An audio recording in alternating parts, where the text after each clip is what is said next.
ઉત્તરાખંડ નગરપાલિકાની ચૂંટણીમાં ભાજપનો દબદબો 11માંથી 10 મેયરની બેઠકો જીતી. ભાજપે ઉત્તરાખંડ નગરપાલિકાની ચૂંટણી મેયરની 11માંથી 10 બેઠકો પર શાનદાર જીત મેળવી છે. એક બેઠક પર અપક્ષ ઉમેદવારની જીત થઈ છે. આ સાથે જ નગરપાલિકા પરિષદો અને નગર પંચાયતોમાં ફરી ભાજપે કબજો મેળવ્યો છે. આ ચૂંટણીમાં કોંગ્રેસ એક પણ બેઠકો જીતી શકી નથી. ઉત્તરાખંડ નગરપાલિકાની ચૂંટણીના પરિણામો અંગે રાજ્યના ચૂંટણી કમિશનર સુનિલ કુમારે કહ્યું કે સત્તાધારી ભાજપે મેયરની 10 બેઠકો પર જીત હાંસલ કરી છે, જ્યારે પૌડી જિલ્લામાં શ્રીનગર મેયરની બેઠક પર અપક્ષ ઉમેદવારનો વિજય થયો છે. 11 મ્યુનિસિપલ કોર્પોરેશન, 43 મ્યુનિસિપલ કાઉન્સિલ અને 46 નગર પંચાયતો માટે 23 જાન્યુઆરીએ મતદાન થયું હતું અને આજે 26 જાન્યુઆરીએ ચૂંટણીના પરિણામો જાહેર કરાયા હતા.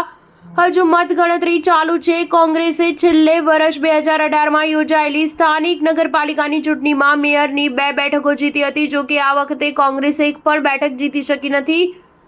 નગર પરિષદોમાં પણ કોંગ્રેસ ભાજપ અપક્ષોથી પાછળ એટલે કે 3જા નંબરે રહી છે. રિપોર્ટ મુજબ સ્થાનિક સંસ્થાઓની ચૂંટણીમાં 65.4% મતદાન થયું હતું. ચૂંટણીમાં કુલ 5,405 ઉમેદવારો મેદાનમાં હતા, જેમાં 11 મેયર પદ માટે 72 ઉમેદવારો, મ્યુનિસિપલ કાઉન્સિલ પ્રમુખ માટે 445 અને મ્યુનિસિપલ કાઉન્સિલર અને સભ્યો માટે 4,888 ઉમેદવારોનો સમાવેશ થાય છે. ઉત્તરાખંડના મુખ્યમંત્રી પુષ્કરસિંહ ધામીએ ભાજપના તમામ વિજેતા ઉમેદવારોને અભિનંદન પાઠવ્યા છે. જનતાએ લાયક જનપ્રતિનિધિઓને ચૂંટ્યા છે. હવે તમામ ચૂંટાયેલા પ્રતિનિધિઓનું કામ છે કે તેઓ પોતપોતાના વિસ્તારોમાં વિકાસને વેગ આપે અને વ્યવસ્થાને મજબૂત કરે. તેમણે શાંતિપૂર્ણ રીતે ચૂંટણી યોજવા બદલ રાજ્ય ચૂંટણી પંચનો પણ આભાર માન્યો હતો. સ્ટાર ન્યૂઝ 7 હંમેશા સચ્ચાઈની સાથે.